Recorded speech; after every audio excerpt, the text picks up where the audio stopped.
SAGES Stories.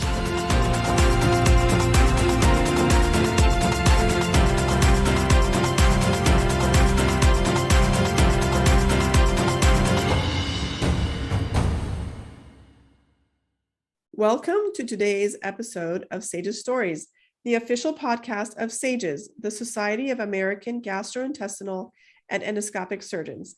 Please make sure to hit the like button and subscribe so you can stay up to date with our most recent episode, and enjoy the show. Welcome back for episode 22 of SAGES Stories, where we shine the light on some of SAGES' most impactful leaders. I'm still your co-host, Dr. Kevin Ohayek from Cleveland, Ohio. I mean, it's a new year, but I'm still here as well, Kevin. I'm your co-host, whether you like it or not. I'm coming from Los Angeles, California. My name is Dr. Shirin Tofai, and I know a lot of you were sweating like we were, that our contracts at SAGES Stories would be over, would be kicked out or something. They need newer, younger, cuter co-hosts, but we were renewed for 2024, so here we are.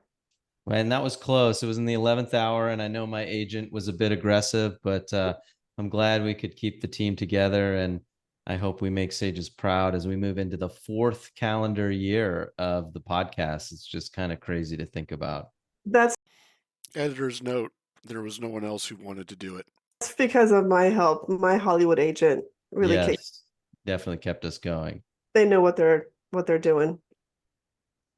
Okay, well, to keep this great year going after the last episode, which I thought was really great, we are thrilled to have Dr. Christopher Schlachta. He is the current president-elect of SAGES and is today's guest. As an introduction, Dr. Schlachta received his medical degree from McGill University in Montreal.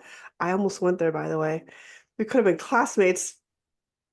In 1990, after which he completed general surgery training at the University of Western Ontario, followed by a fellowship in advanced minimally invasive surgery at the Wellesley Hospital at the University of Toronto.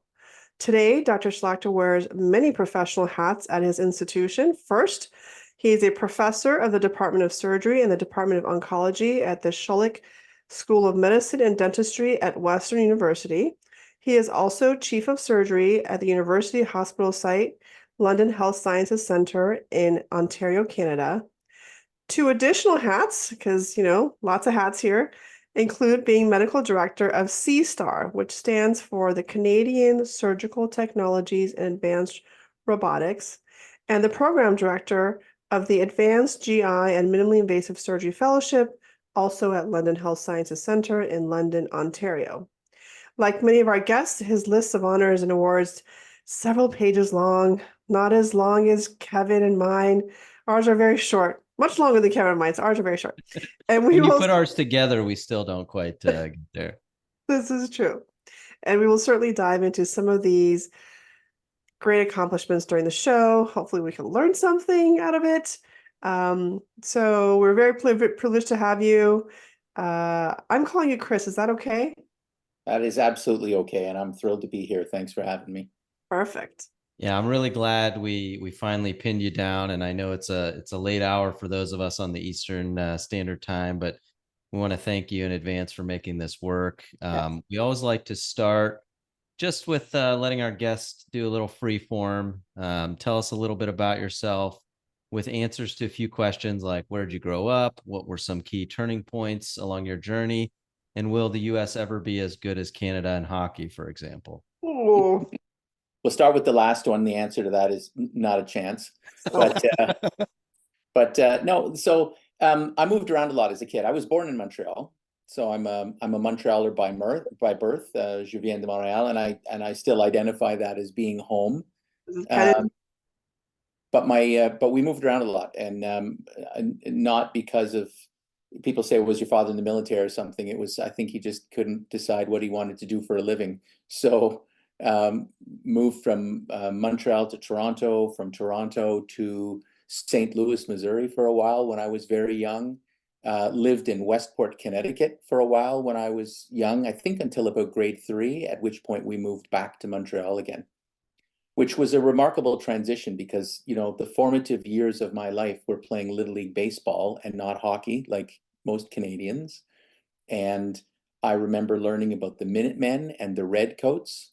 And then I came back to Canada and had to learn that, wait a minute, the bad guys were the loyalists. And Oh man, wait quite a minute, when confusing. this song "God Save the Queen" sounds exactly like "My Country 'Tis of Thee." Like I was Yeah. having a hard struggle deciding So which was weird, the right? right side to be on. So, but yeah, and then settled back in Canada after that, and moved, even in Canada, moved around a lot. I think between grade 3 and high school, I went to a different school every year. So Oh you learn how wow, to make friends quickly and dispose of old friends, I suppose, it's Oh. as pretty it goes on. disruptive in these years. I mean, that's yeah. How did that happen? That you were in new school every year? Yeah, a lot of moving around. So, I'm fairly certain it wasn't the schools requesting that I be excused. I think it was my parents moving around and finally settling into a house with a family and so on. But you never know. Quick question about that. Did you feel that that changed how you interact with people? Because I have a friend that did that, and she said she felt like she only had a year to tell everyone who she was. So like she would just tell everything about her life to people the minute she met them, kind of being afraid that they're going to be like gone and she'll be at a different school again. No, was that just That's the really interesting thought, because I fully recognize that I'm one of those individuals that when you ask me what time it is, I set about explaining to you how to build a clock or how to make a watch, right? So, because I feel the need to impart that knowledge to you, right? Oh my God, yeah. But they say if you build a man a fire, he'll be warm for a day, and if you set him on fire, he'll be warm for the rest of his life. So That's actually wow. I mean, that is a true statement. That I not heard that version. I haven't either. That's a bit of a snarky spin. I was waiting for the other version, but I And love yeah, that. and go fishing. is it Gotcha. your snarkiness that made you attracted to surgery? No, surgery was I was very interested in medicine from a young I went into high school already knowing that I wanted to be a doctor. And there Oh, no I have no family history of that. hmm. My grandfather, who immigrated to Canada in the 1920s, was a tailor, and the family profession was being tailor. So we like to talk about carrying on with sewing, Yeah, sure. but my father was the first member of my family on either side to go to university, and he got a bachelor's degree. So I was the first doctor in the family, if you will. And I decided early I was going to be a doctor. I don't remember precisely why. I think living in Montreal and knowing about McGill and made me say, yeah, I want to be a doctor. So, but then in medical school, I went to medical school very excited about things like the Human Genome Project was just underway. I had done some genetic Yep. research, as part of my undergrad, and I went to medical school planning on being a MD, PhD, egghead, gene therapy researcher or something like that.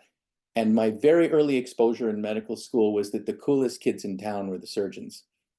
And And I needed to be cool. then So, I guess some things are timeless. The fact that that's still true today.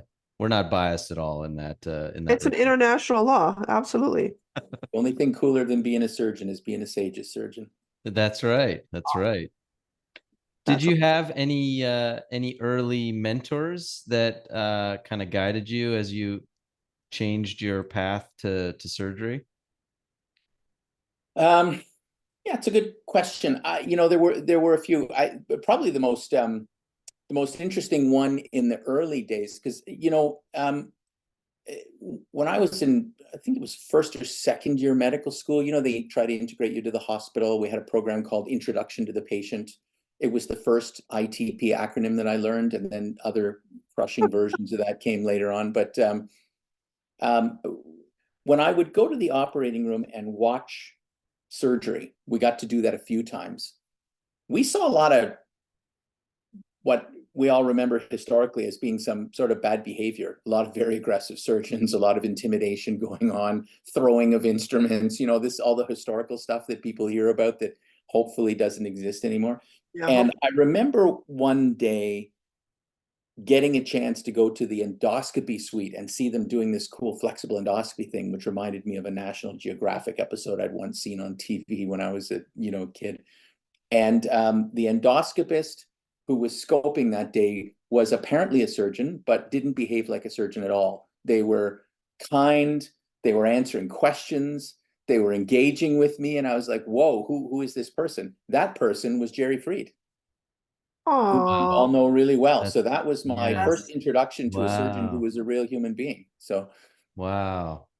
That's a great story. those of you listening, we did interview Jerry Fried, and he's, among our amazing SAGES family. Yeah, Very that's influential Canadian member. So was that kind of the moment then that you sort of think led you to kind of go down that path, or you were still thinking the genome project before that, and then, or it was yeah, so, I as much as I would like to give Jerry credit for that, no, I don't think so. I truly do think that, I just, as I was working my way through medical school, just decided that that surgery was really like the cool thing to do. Everybody, you write a letter, why do I want to be a surgeon? Everybody writes about how they're good with their hands and so on. I've always been sort of a dexterous sort of individual, but to be perfectly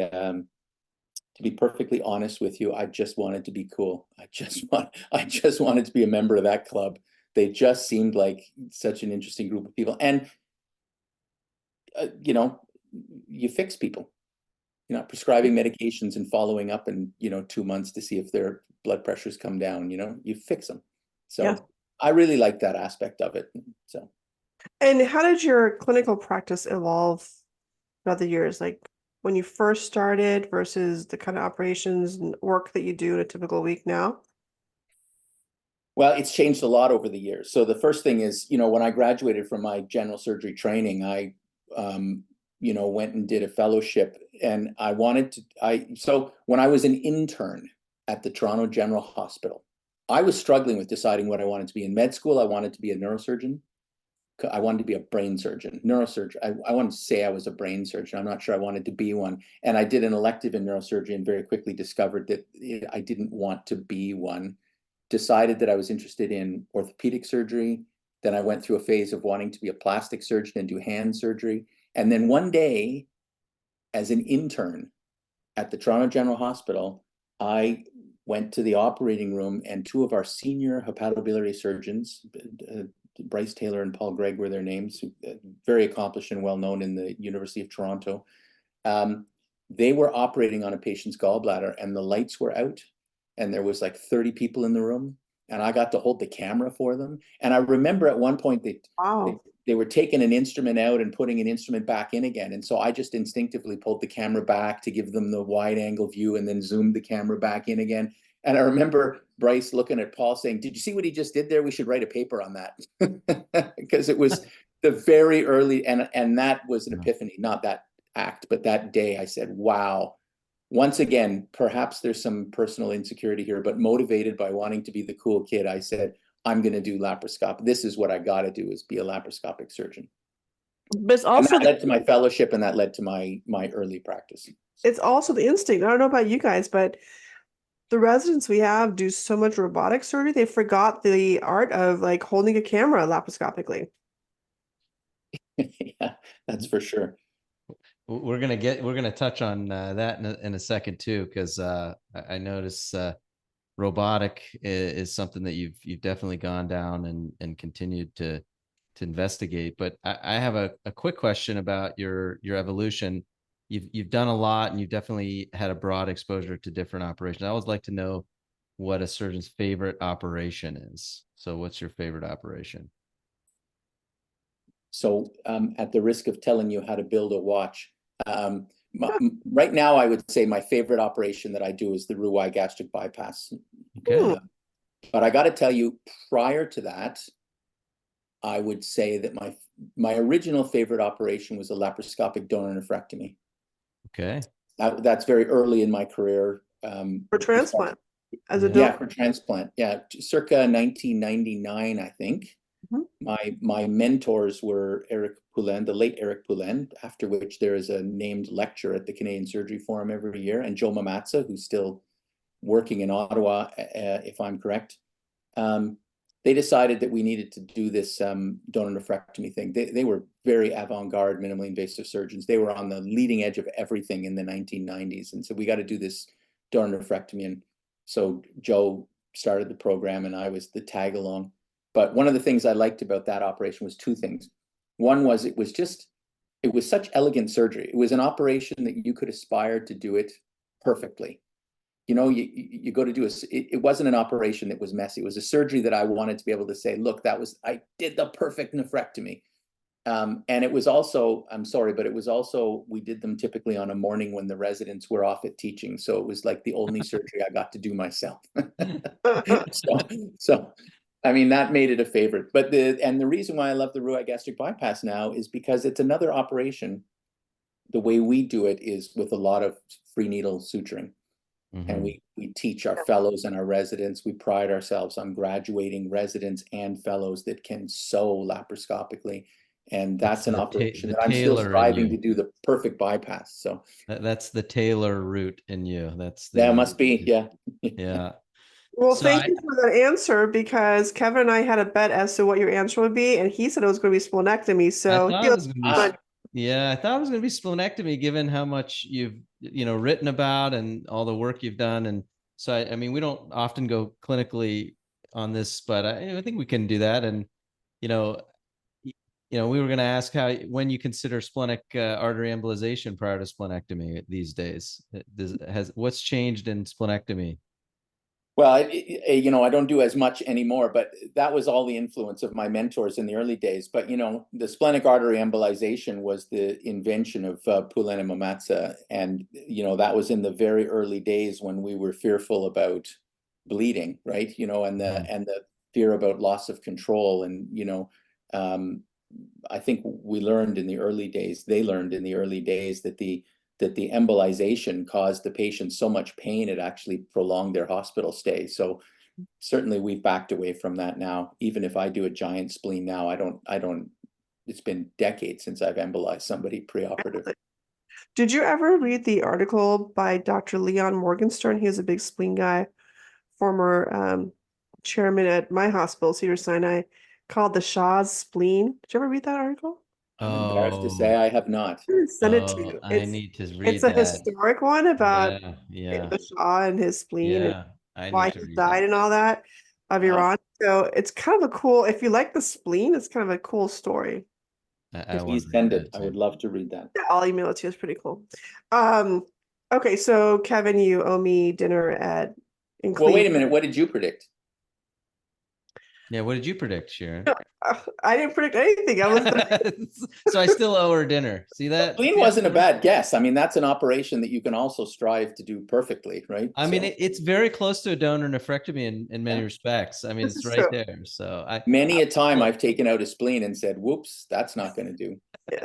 The answer to all my questions is always a hernia. My answer is always hernia. Yeah, robotic hernia. She thought you were going to say robotic inguinal hernia is what she was going to say. My world is a little bit colored that way. Okay, another thing I noticed from your CV, Chris, was that your obvious interest in robotic surgery. We kind of talked about that.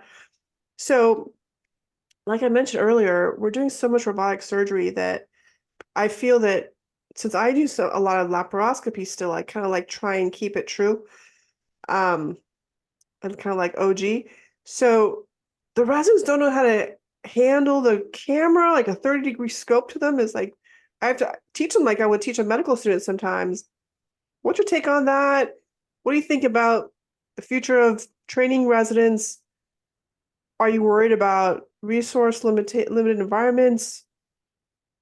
I mean, so you guys need to have a hand signal or something to tell me when to stop talking, right? Because all of these questions you've been be good. half-hour answers, but no, you've been good. These are good, good length.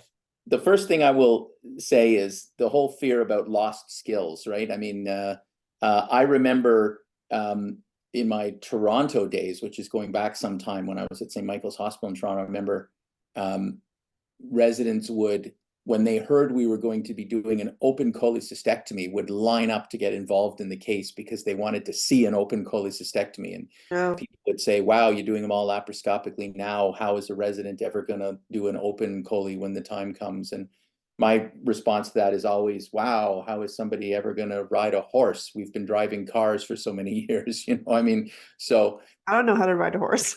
Yeah, well, exactly, because we just don't do that anymore. But the original contraindications, relative contraindications of cholecystectomy were acute cholecystitis, obesity, all the things that we operate on laparoscopically now. Yeah, true. So the question, it's an interesting concept about potential loss of skills. We don't do that much robotic surgery now. It's funny because we can talk about this later if you want to, but part of the reason I left Toronto and moved to London was for robotic surgery and C-STAR and so on. And I wanted to get on the robotic bandwagon almost 20 years ago. And I've backed off lately. Part of it, well, not lately, in the last decade or so, because of the need to teach our residents how to operate laparoscopically. In Canada, there's not as much availability of robotics. I think we're starting to see a significant uptake now. But I actually backed off a lot because I had to make a decision. Do I want to be, 2005 is when I started doing robotic surgery. So, and at the time, to learn how to do robotic surgery, I had to go and watch a urologist doing surgery. There weren't that many people who were, doing a lot of robotic general surgery. And then obviously things have flowed significantly in the last few years. But I had to back off of that and say, well, we got to teach our residents how to operate laparoscopically because there weren't enough champions for that to train them. But I will say one interesting thing.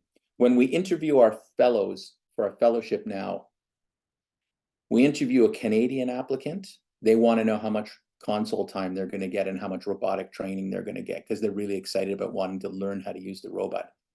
And when we interview our American applicants for our fellowship, they all want to know how much laparoscopic surgery training they're going to get and are we going to teach them how to suture laparoscopically. Wow. So it's an interesting, completely opposite perspective. How do you answer the Yeah. candidates? We tell them they're going to get exposure to both. I promise them that they're going to know how to use the robot when they finish their fellowship, and I promise them they're going to be able to sew. One of my favorite lines is to tell our fellows that the current measure, and I hope I'm not offending anybody now, the current measure of a skilled laparoscopic surgeon is their ability to suture with a free needle.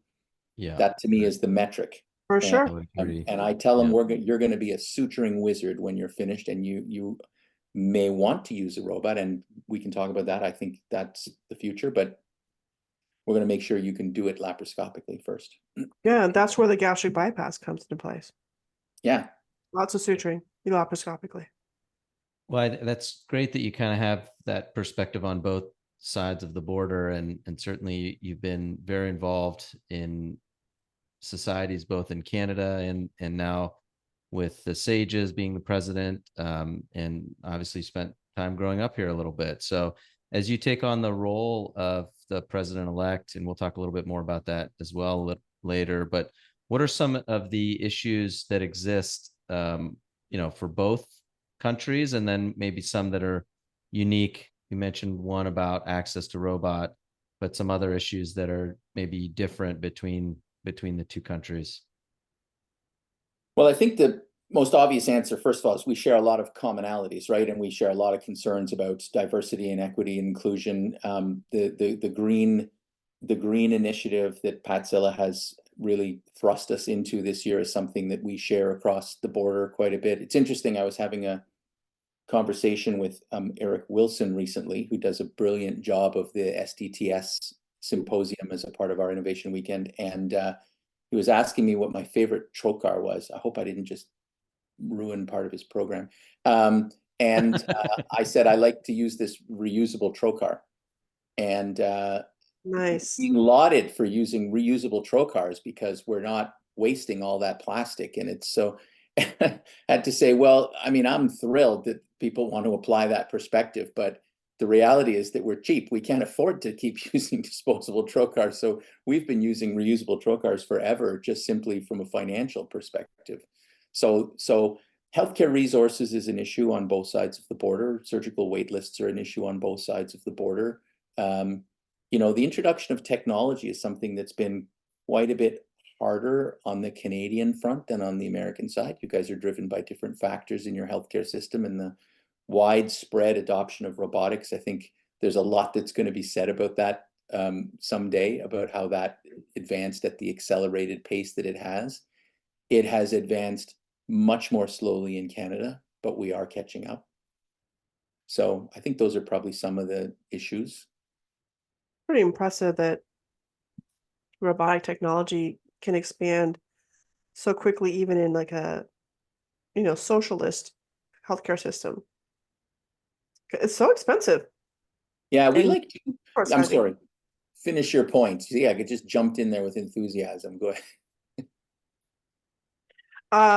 No, I mean, I'm a big fan of robotic surgery, but I feel like there's areas where it's superior, and so that's when I use it. But if it's not superior necessarily, you know, I like laparoscopy. It's a beautiful and delicate, and the scars are smaller, and you can kind of hide them in nicer places. And I feel like that art, at least in the US, we're losing the art of laparoscopy a little bit. I would say I've always been, I mean, when I moved to London to get on the robotic bandwagon, we had the second Da Vinci in Canada. We had lost out by 3 months. The first one was bought at the Hôpital Sacré-Cœur in Montreal, and then we were the second ones in Canada to get a Da Vinci, and then we were the third ones to get a Da Vinci. So there was a period of time when 2 of Canada's 3 Da Vincis were in London, Ontario, and affiliated with C-Star and so on. Yeah, but I think we've always been very critical about show me the evidence. Is this better than laparoscopy? And there were some clear procedures in the early days that, in my mind, when people were still saying robots too expensive, I was saying yes, but like I used to do a lot of rectal cancer surgery, laparoscopic TME and so on. And I would tell you, I would never do that laparoscopically now if I could have access to a robot, for example. So there's a bunch of operations. We did a whole series of choledochotomy and common bile duct explorations for patients who had stones that were refractory to ERCP extraction. Yeah. And Yeah, I stones saw that would that. not have been amenable to transcystic. I mean, we're talking impacted stones. Yeah, And I we did saw a that. bunch of those with the robot. And it's a beautiful technology, uni-quadrant, Yeah. multi-million-dollar sewing machine. It was like perfect technology for that application as well. So yeah, that's a great. I saw that on your CV that you'd looked at that, and that was over a decade ago. yeah. You're also part of the American College of Surgeons Surgical Simulation Education Certification Advisory Committee. I had that for many years. I thought it was really fun going to different places and certifying them as a academic educational institute. But how do you think that's changed? What's the role of SAGES in doing any of that as opposed to the college? And how you've probably seen the impact of hands-on simulation, how it's evolved. How do you think it's going to kind of continue to advance surgical education in the future? Yeah. So how much time do we have? So I was very fortunate to be involved with the surgical skills lab at Mount Sinai Hospital in Toronto back in the early days when Richard Resnick was the chairman in Toronto and obviously an icon in the simulation world. That was at a time when the simulation centers were surgical skills lab and task trainer, and we're trying to teach people how to suture laparoscopically and do, what was it, Cobra rope and beam drop and all these early skills pre-FLS. Yes. Now, C-Star was was founded as a research institute, and we opened up this whole surgical skills arm, which has really grown, and we're now a full service simulation center that does all kinds of interprofessional training and everything else. So I think we have been waiting for the day when mentors, instructors would have the intestinal fortitude to tell a trainee that you can't touch a patient until you have reached a certain level of competency in the simulation lab.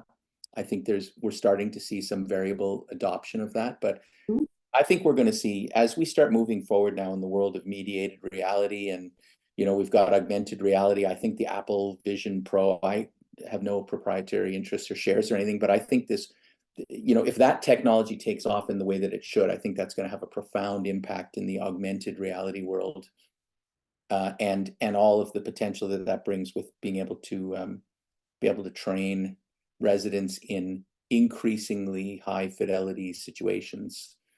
So the short answer to your question is I think we're going to see a bigger and bigger role for simulation going forward.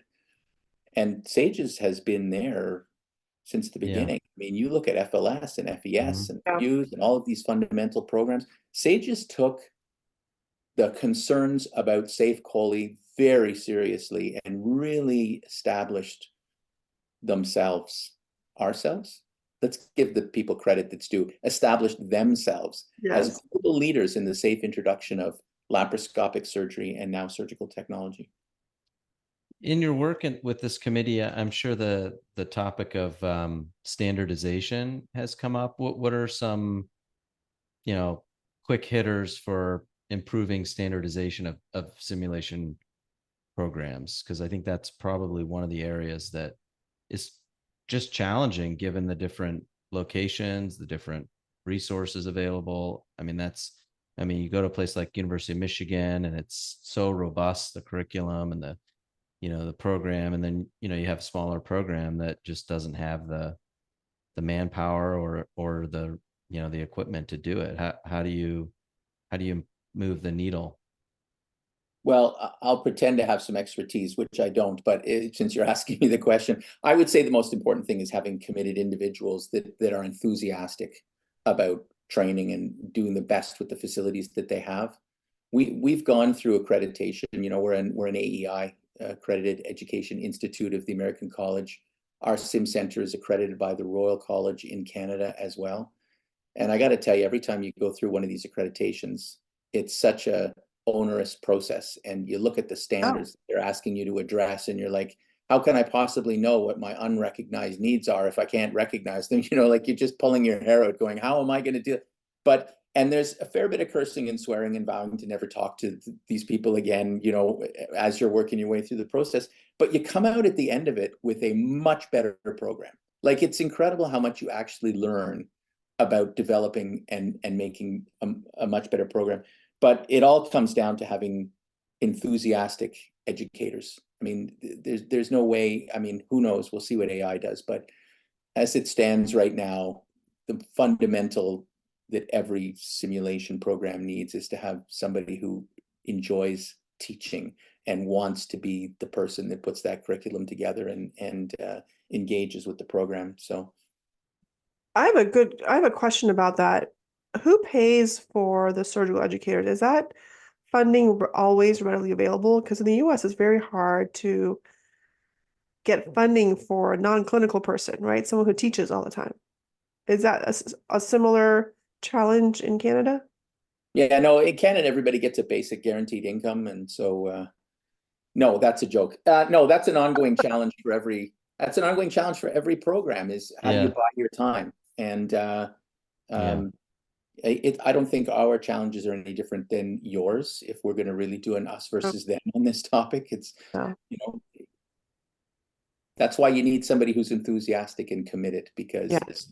they do what they love. If you do what you love, you never work a day in your life. Wasn't that a Confucius thing? So anyways. Well, we forgot to ask you, how did you even get involved with SAGES? Did someone introduce you to become a member? How did that happen? When I was a resident in 1992, one of my mentors at the time, Marie Girardi, was somebody who was very actively involved in teaching lap chole across the country. There was a roving band of surgeons that traveled from coast to coast, doing pig labs and so on, the way lap chole was introduced around the world, and they had the Canadian contingent. Marie Girardi was one of those people, and he handed me a CD-ROM one day. I have to tell the Utes what a CD-ROM is, but he handed me a CD-ROM and I put it in the computer, and it was the SAGES program from 92. And it was all about how to reduce alpha loops and endoscopy and all kinds of stuff. And I was like, it's interesting. And then when I started my fellowship in 1997 with Pulen and Mamatsa, they said, okay, you're coming to SAGES with me. And that was my first SAGES meeting, 1997, San Diego, I believe. And it was mind-blowing. Every decision that I had ever made in my life led up to that moment of validation when I went to that SAGES meeting and I said, I have chosen the right career. I love this place. So it was a fantastic meeting, and I was hooked ever. I've not missed a single SAGES meeting since 1997, with the exception of Las Vegas in 2021, the most recent Vegas meeting, when I was prohibited from traveling by my institution. So I gave a talk virtually, but I've attended. We count that. You were still an attendee. There you go. Yeah. I'll take it. You missed a lot of COVID. Yeah. It was actually not bad. But like you're working multiple other societies, you dove right into SAGES and then worked on many committees, have done a tour of the inner workings. And I know that many of your former and current committee members will be listening, and they'll want to know which committee is your favorite committee by far. Which committee is my favorite committee? Yeah, which your favorite committee? How fair is that? We're doing Chris's favorite things. I'm just So anybody who's ever toured the Greek islands will tell you, see, don't you love the way I digress? Yes, Anybody who's ever toured the Greek islands will tell you that there's no such thing as the Greek islands, that every island has its unique flavor. There you go. Okay, perfect. So I'm telling you, every committee that I have served on has had a completely different flavor. I will say that my most favorite committee, probably I would have to say, is the executive committee. Yeah. And the reasons for that is, first of all, you have the perspective of the full awe-inspiring and daunting scope of the society. It is really intimidating to sit in those executive meetings and hear about all of the things that SAGES members are doing. It's frightening, actually. And then, but the flip side of that is it's such a close-knit, friendly group. The level of collegiality within SAGES leadership it is truly a family. It is truly amazing. So it is a pleasure to attend any SAGES committee meeting you ever want to, but the executive committee in particular, if you are accidentally placed on the executive like I have, it is such a privilege to be able to work with that group and see how committed everybody is to the mission. It's all about the committees. Kevin, what kind of question are these? Pretty soon you're going to ask, who's your favorite SAGES Stories co-host? I knew he'd take these well. That's why I threw them in there. I've seen him answer questions on the spot. So Chris, I really like the Next Big Thing Innovation Weekend. I think this new arm of SAGES is awesome, fun. I mean, innovation is part of the whole, but it brings like such a awesome kind of group of scientists, innovators, entrepreneurs, surgeons, everyone together. You've been chair of the conference since 2020. I believe by the time we published this podcast, we had already passed that weekend. But maybe you can give us a little hint of what to expect at the Next Big Things Innovation Weekend by SAGES, the background, how did you even get it together, and how much support and interest was immediately there from industry and entrepreneurs and small. So let me, that's a great question, and I will try not to pepper my answer with literary references in my favorite movies, but I think you have to go back about 5 years maybe, when Jeff Marks was president.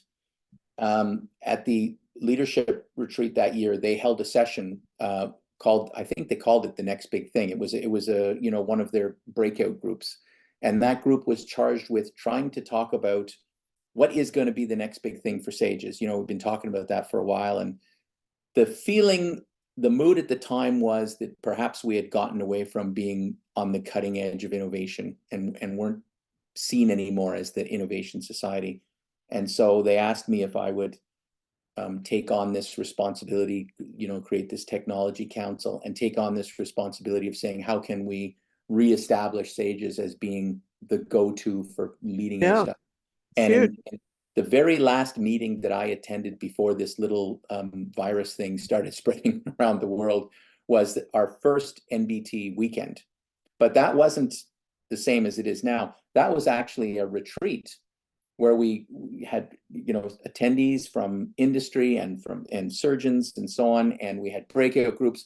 And the idea was to look at all aspects of what we do and what we should be doing. And we were looking at invention, and we were looking at supporting innovation, and we were looking at research and so on. And we came out of that NBT weekend with 13 actually actionable recommendations. We've got a shopping list. We still haven't quite finished all the shopping yet, but we're doing a really good job of working our way down the list. And one of the items that came out of that weekend was we should have a standalone meeting that is a smaller meeting, a much smaller meeting, that is specifically focused on really cutting edge innovation, and have industry partners come to that meeting and so on to really try to capture that thin edge of the wedge.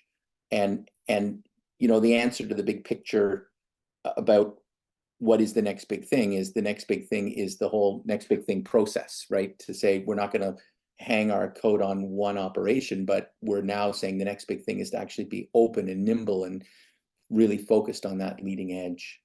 And that led to our saying, how do we plan this meeting going forward? And coincidentally, Eric Wilson had already established his surgical disruptive technology symposium in Houston. And he said, hey, I'm running this meeting that sounds exactly like what you're talking about. I would be happy to work with you guys on this. And so we have collaborated with Eric for the last 4 years. So the SDTS meeting is now a part of our innovation weekend. And then we said, let's use economy of scale to bring other innovation related activities to that weekend. So No Scar was a group that, I think that they were working on their identity and where their place going forward was going to be. And we said, why don't we offer the opportunity for No Scar to meet as a part of this weekend? And anybody who attended NBT even last year will see that the No Scar room was jam-packed. Like the attendance at No Scar is now back up to epic levels again, and as a part of being a part of this whole weekend, because the people that are interested in what's brand new are coming to this meeting now. And audience who may not, No Scar is an acronym for National Orifice Surgery. Yes. Yeah. National Orifice Surgical Consortium and Research, or something like that. I'm sorry to say, I'm going to be scolded for not getting that exactly right. But so No Scar, SDTS. We've then tacked on a bunch of other closed sessions, like Oz Morales' brilliant work on the AI committee. He's done some segmentation and some data governance and so on. Amin Madani did a surgical data sciences retreat as a part of that. So, and our industry partners are really excited about this. And as much as we appreciate the support that we get from the big players, and they are a super valuable component, we're getting a lot of early phase companies, a lot of startups and stuff that are interested in being a part of it. And that's the mission. And the idea would be to use this as the precursor to our annual meeting and say, look, we see something at SDTS or at the NBT Innovation Weekend, and we say, maybe we should be thinking about putting that on the podium for the main SAGES meeting in a year from now. We've coined this phrase, too new for CME. So we want to be able to put stuff into the meeting that we say, look, you know what, it doesn't have to be endorsed by the society as what we think is the new standard. We want the SAGES meeting to be the meeting that people say, I've heard of this crazy new technology. Where can I go to hear more about it? Well, come to SAGES. You can come to NBT or you can come to the same main SAGES meeting, but we want to make sure we've always got that leading edge. We want to recapture that leading edge space. Yeah, I want to piggyback off that. And you shared a great deal over the years about being a surgical entrepreneur. You've co-chaired sessions and done a lot of teaching on that. And we had Dr. Steven Schweitzberg on recently and heard a little bit about SAGES Ingenuity, which is the for-profit subsidiary of SAGES. We'd love to hear your perspective on this relatively new initiative in SAGES as well. I think it would be helpful to hear your thoughts on it. Yeah, Sage's Ingenuity, I think is kind of, it's one of those things that we're going to look back on it in 10 years and say, wow, I can't believe that we spent all that time and money on that. Or we're going to say, wow, I can't believe we ever functioned without it. It's going to go one way or the other. But this was by no means my invention. I think for years, people have been talking about, do we need some kind of a for-profit subsidiary of SAGES? Remember, SAGES is incorporated as a nonprofit. And any revenue that we generate, as long as it is directly related to the mission of SAGES, education and so on, is acceptable for a nonprofit. But when we start talking about something like giving our members the opportunity to invest in surgical technologies and startups and generating revenue from that, that no longer really fits with the nonprofit. And were we to start generating significant revenue from those activities, which we hope we will, we needed to be able to say, we don't want to threaten the nonprofit status. So we had to incorporate a subsidiary. So SAGES Ingenuity is fully owned by SAGES. The board of SAGES Ingenuity is appointed by the SAGES board, but we handle all of the for-profit activities that would be considered unrelated taxable business income for SAGES, and it protects our tax-exempt status. And SAGES Ingenuity, the first thing that we're doing with SAGES Ingenuity has been the sync. And the idea of the sync, and we've done this, I mean, I have a recent mentor who introduced me to the long-standing phrase that if you're the smartest person in the room, you're the wrong room. You know, like, surround yourself with good people. So one of the things I was asked to take over as a part of this whole innovation technology thing was to take over Shark Tank. And you've heard Steve talk about this. So I said, I'm going to get Schweizberg involved in this because, like, you know, put the right people in the right job, and then you don't have to do any work yourself, right? So Steve brilliantly introduced us to this concept of getting Varia Ventures involved in this collaboration with Varia, this democratized investment vehicle for allowing SAGES members and their friends, and anybody listening to this podcast is officially a friend, to be able to invest in technology. So the idea was, you go to Shark Tank, you see somebody present at the Shark Tank, whether they win it or they're just a finalist. You say, that's a great idea. I want that in my operating room. How do I get a piece of that? How do I invest in that company? That's going to be big. And that's what we're offering through this. That's what we're offering through this collaboration with Varia. And that's the SYNC, the SAGES Investment Network Collaborative. When the first iteration of that was the ability to invest directly in companies, but then that brought up concerns about conflict of interest and ownership in surgical technology and ACCME. And so we said, well, how about we make a fund where the investor doesn't decide exactly what company their money is going into. And that makes the whole process kosher as far as CME is concerned. So if you buy into the SYNC fund, that presents no conflict of interest as far as your ability to participate in CME activities. But the SYNC fund serves three purposes. One, it attracts innovators to SAGES, right? Part of that magnet. How do we get the cutting edge? Startup companies now can come to SAGES and say, how can we find some investment? How can we engage them in Shark Tank? Some of them want to just win the Shark Tank prize. Number two, when you invest in the SYNC, some of the revenue that's generated as these companies start to become profitable feeds back to SAGES and will help support SAGES activities. And number three, it's an opportunity for SAGES members to diversify their investment portfolio. And the highest return on investment is traditionally venture capital. So another service for SAGES members. I love that we spent most of this podcast as surgeons talking about entrepreneurship, innovation, technology, and not like actual, like physically doing the surgery. Love it. I love it. So if someone's listening and they also want to dive into innovation, investments, kind of that side of medicine, which is, I think, a very fascinating, very fun side, but also could be challenging because it's often not the language we learn to speak. So do you recommend they just plunge into it? Should they get an MBA? Kevin just got his MBA. I know, Chris, I think you're finishing up your MBA this year, right? I am struggling through my MBA. Yes, you are Congratulations in advance. It's a lot of work. Yeah, surprisingly so. Yes. I was surprised too. I'm like, this is crazy. What did I Drinking from just a do? fire hose. Drinking from a fire hose for Yeah, sure. what did I just do? I mean, Yeah. was it mostly math, or is it a lot of like thought process changing how you think? It's a lot of I've always been a math head, so I enjoyed the math stuff. I'm Uh-huh. not. No, I think a lot of it is, I mean, having to write essays and so on again. But leadership training, I've always been a little bit contemptuous of people who try to tell me about, teaching leadership. But we had outstanding individual the John Chilingarian who started the program. Unfortunately, the late John Chilingarian was remarkable teacher and thought leader on leadership itself. And I've learned an enormous amount on how to approach leadership from this program. So, but yeah, there's, you got to put some effort into the work to earn a degree, right? So there's assignments. We'll get through it. Learning lots though, incredible. But no, you don't need to have an MBA to invest. You need to understand what venture capital is about. Anybody who's investing money should have a financial advisor, right? Don't take my word for it.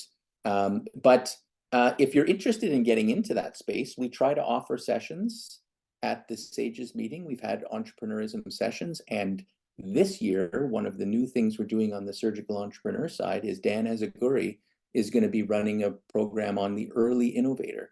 So, one of the criticisms with Shark Tank is for startups and companies where everybody's got their administration in place and they're an investable company. But what do you do for the person who's got an idea on the back of a dinner napkin?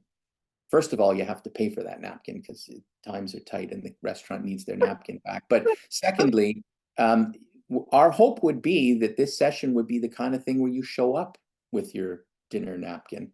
And we're going to try and see if we can develop a program to mentor individuals who have brilliant ideas into how can they actually turn that into a startup.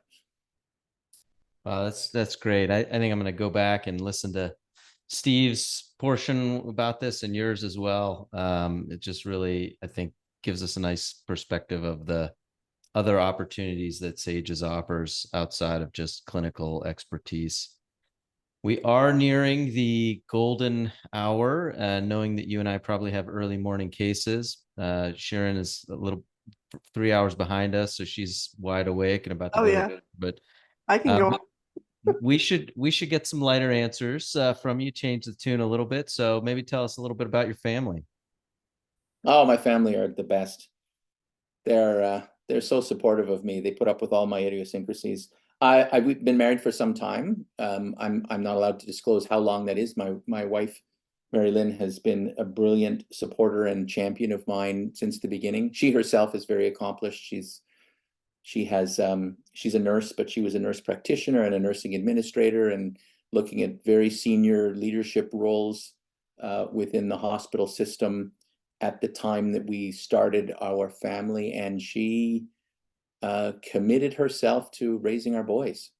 And so we have two wonderful boys. I have a soon to be 18-year-old and a 20-year-old, one in university, one just finishing high school right now. Both of whom will change the world, I'm sure. And so, yeah, no, it's great family, great respite.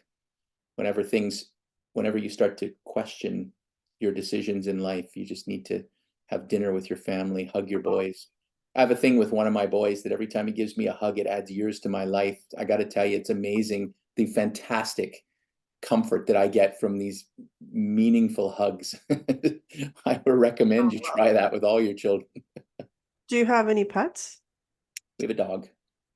Oh, hugs from dogs are great. It's a practice pet. It's a Yorkie poo. Growing up, I had German Shepherds and sheepdogs, and my wife wanted a dog that she could put in her purse. So I wanted a big dog. She wanted a little dog. So we compromised and got a little dog. But Yorkie poos are great. Yeah, he's cute. It's not the sharpest knife in the drawer, but he's very cute. Oh. None of them are. They lack some function in the brain that they lack a neocortex. So that's going to make it hard.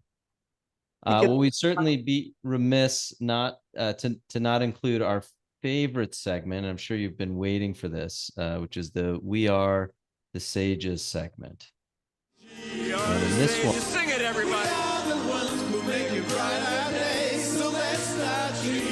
Have you had a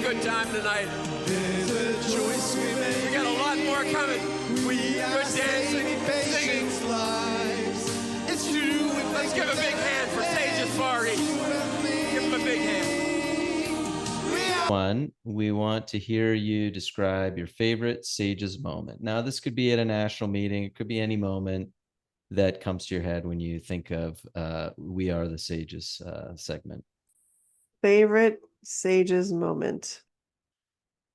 So I would love to regale you with how much fun it has been participating in the Canadian performance at the sing-off every year and the effort that goes into writing our song and everything. But I'm actually going to change my answer on that and say, because you asked me about what hooked me on SAGES, I think it was about 2007 when Eubanks was president, Steve Eubanks. I got invited, I think I'm remembering this correctly, I got invited to my first SAGES leadership retreat. I wasn't a board member, but I got invited to my first SAGES leadership retreat. And at that retreat, if I remember correctly, that was the retreat where we did Beach Olympics as a team building exercise. Everybody who was invited to that retreat in South Beach, Miami, went to the beach. There were some very clear guidelines about appropriate attire, but we went to the beach and we had Beach Olympics, and we were broken up into, I think, 5 or 6 teams, and we competed on the beach in ridiculous tasks. The most clever was you had to put on swim fins and a snorkel mask that was all dirty, and you had to race like a circuit on the beach. You can imagine how hard it is to run in the sand in your flippers and with your mask on. Were there any injuries from that event? No, I don't remember there being any injuries, but here's what was so great about that. It was, first of all, it was so much fun. And remember, one of our unofficial values for SAGES is fun, right? We're a fun society. Yes. But what was really cool about that event and why it was so memorable for me was that we had past leaders, present leaders, and future leaders on a level playing field. There was no hierarchy. There were no stuffed shirts. I mean, I was playing tug of war with people that were icons of laparoscopy. Like, oh my God, he spoke to me. He said hello, or I had no idea that she was even approachable and able to converse with ordinary people like myself. And it was just fantastic. And it was my first introduction to the idea that the SAGES people were there for the intrinsic motivation. They were there for the fun of being at SAGES and for the mission of SAGES. And that's what was really, that was an incredible hook. It's experiences like that make you say, I want to give more to this society, because it's such a great committed group of people. And so that was probably the thing that stands out the most in my mind. Random question. What's the best book you've enjoyed reading, non-medical? Like in my lifetime, like my best favorite book ever? Yeah, however you want to answer that. Or The Life recently. of Pi. Which Well, one? like all time, The Life of Pi was my favorite. Life of Pi. Okay. Brilliant All book. right. I still make quotes about how important goodbyes are and Richard Parker running off into the woods and so on. So much you can extract from that story. Yeah. I'm reading 2 books right now at the same time, which makes no sense. Not MBA books. One of them is a revisionist history story about Oppenheimer, which is interesting. I started it before the movie came out, but it's a Canadian author who has written some of the best science fiction that I've ever read, and he's chosen to write an alternate history story about Oppenheimer and the development of the bomb, which is really clever. And the other one is an old Ray Bradbury book called The Moon is a Harsh Mistress, I think is the name of the book. And I picked that one up because I watched a Black Mirror episode and about some astronauts, and it was all dedicated to Ray Bradbury, and that was one of the books that was mentioned in that episode. And I said, oh yeah, I got to read that. And you can never go wrong reading Ray Bradbury. So great. Well, on behalf of the SAGES Stories team, I want to thank you for spending the past hour with us. I always love going back and listening to these after the finished product, and this is one I know I'm going to be bookmarking. Looking forward to seeing you in a couple months right here in Cleveland, Ohio, from April 17th to 20th for the SAGES annual meeting. Everyone listening, make sure you register soon. The rooms in my house are filling up quickly, so don't want to miss out on those. For those of you that don't remember, where does Kevin live? Cleveland, Ohio. Cleveland. I can't wait to see you there, Kevin. Yeah. And just remember, though, I do have dogs And a a cat. cat. Yeah. They're the entertainment. And I can't wait to have dinner with you. Perfect. We'll And I take look forward to seeing you there, Chris. I always go to the Shark Tank session. It's one of my favorite, even though I get no CME for that, I think. I go anyway. You guys are great. Thanks for having me. I love your podcast. Thank Pleasure to- you. Thanks for Thanks, doing man. this. This has been great. Thank you. And that wraps up today's episode of Sages Stories. You can view the show notes for any links to sites we referenced today. Visit sages.org for membership information and for the most recent news from our society. Follow us on Twitter at sages_updates. Make sure you hit the like button and subscribe so you don't miss any future episodes. See you again next time, and remember, you can't spell minimally invasive surgery without SAGES.